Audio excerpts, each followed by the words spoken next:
장하석 씨, 남동부지검 특수탈세부에서 나왔습니다. 당신을 특정 경제 가중처벌법상 조세 포탈 혐의로 체포합니다. Halo, yang udah gak sabar nungguin episode 18, kita langsung aja replay akhir cerita episode 17 kemarin ya. Jadi, Jang Han-so menembak Vincenzo saat dikepung oleh Interpol. Ternyata kejadian penembakan itu juga udah masuk ke dalam rencana Vincenzo, guys. Saat salah satu Interpol mendekati Vincenzo, dia langsung merebut pistolnya dan akhirnya Vincenzo gak jadi ditangkap.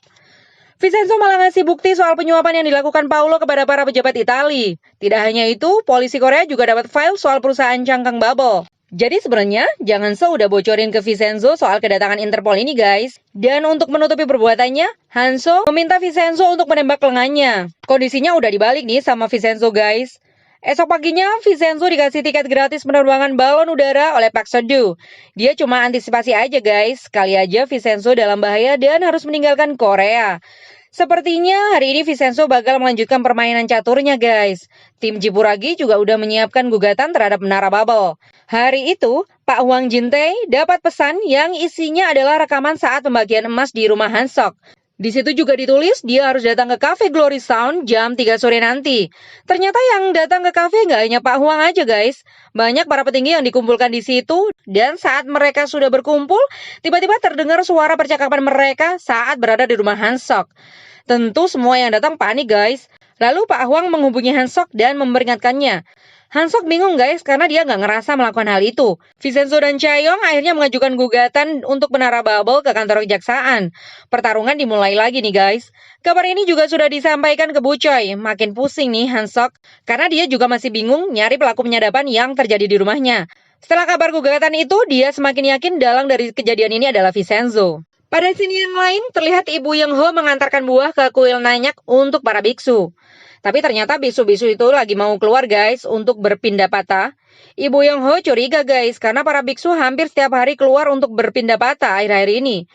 Dia berpikir para biksu lagi mengalami kesulitan. Akhirnya dia menyampaikan kejadian itu sama Pak Lee dan istrinya. Kemudian mereka memutuskan untuk mengajak yang lain patungan untuk bantu para biksu. Hari itu Pak Han yang udah menjabat sebagai kepala jaksa menerima surat gugatan yang diajukan Chae-yong untuk Babel. Dan pada saat yang bersamaan, Vincenzo menelpon Pak Han dan mengajak dia bertemu untuk bernegosiasi malam harinya.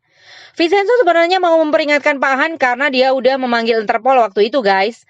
Pak Han sok berani nih, guys, karena udah jadi kepala jaksa. Tapi ternyata dia tetap aja kalah melawan Vincenzo. Dan sepertinya kali ini Pak Han bakal nuruti apa kata Vincenzo karena dia takut dibunuh, guys.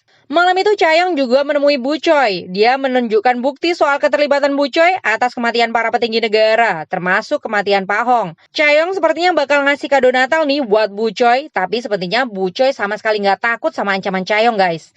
Pada malam yang sama, rumah Han-sok dimasuki orang tak dikenal. Orang-orang itu juga menyerang Han-sok, tapi Han-sok berhasil kabur dan selamat, guys. Sepertinya bukan selamat sih, tapi emang dibiarkan kabur aja. Karena tujuan mereka cuma ingin ngasih tekanan sama Han-sok, guys. Pasti tahu lah ya ulah siapa. Tapi Bu Choi berpikir bahwa orang-orang itu adalah suruhan para petinggi pemerintahan, guys. Pak Cho tiba-tiba saja diserang orang tak dikenal, guys. Dia dipukuli dan dibawa menemui Pak Kim.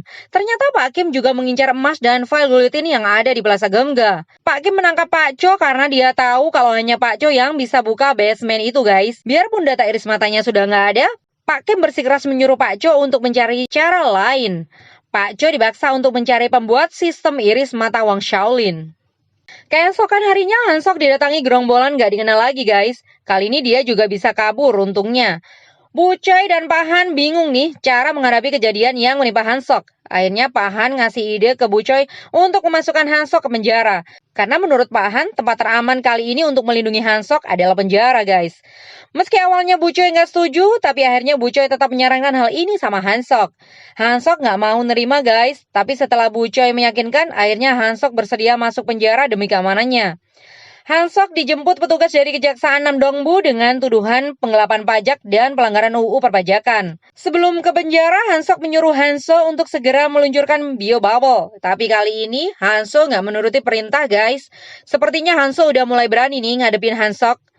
Setelah itu, Han-so bertemu dengan Vincenzo. Han-so cuma ingin memastikan kalau dia nggak bakal dibunuh oleh Vincenzo.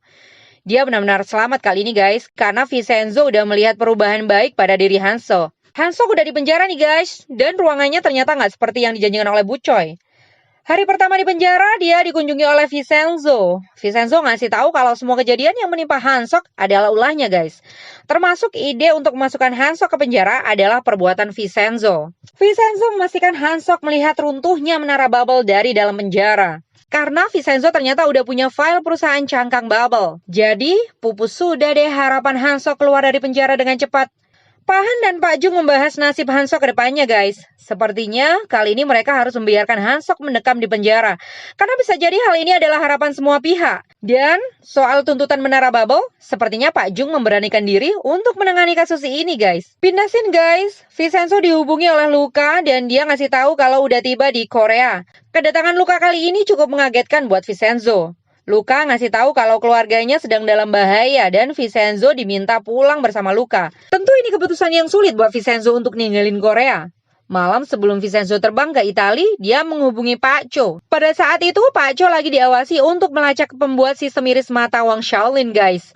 Akhirnya data peretas ditemukan dan di situ juga ada data diri Nona Seo. Sepertinya Nona Seo lagi dalam bahaya nih, guys. Vincenzo mulai mengemas barang-barangnya, guys. Dia bakal meninggalkan Korea selama 2 minggu untuk menyelesaikan masalah keluarganya. Semua penghuni plaza tak bisa menahan tangis atas kepergian Vincenzo, termasuk Pak Nam dan Chaeyong. Chaeyong mengantarkan Vincenzo sampai bandara. Dia menyampaikan sesuatu sebelum Vincenzo pergi.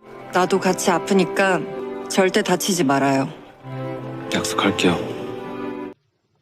Malam setelah kepergian Vincenzo, Nona Seo ditangkap oleh anak buah Pak Kim dan dibawa ke kuil Nanyak. Ternyata para biksu dan Pak Cho juga udah di situ sebagai tawanan, guys. Nona Seo dipaksa untuk membuka pintu masuk basement dan diancam kalau dia nggak mau, guys. Nona Seo benar-benar berhasil membukanya kali ini, guys.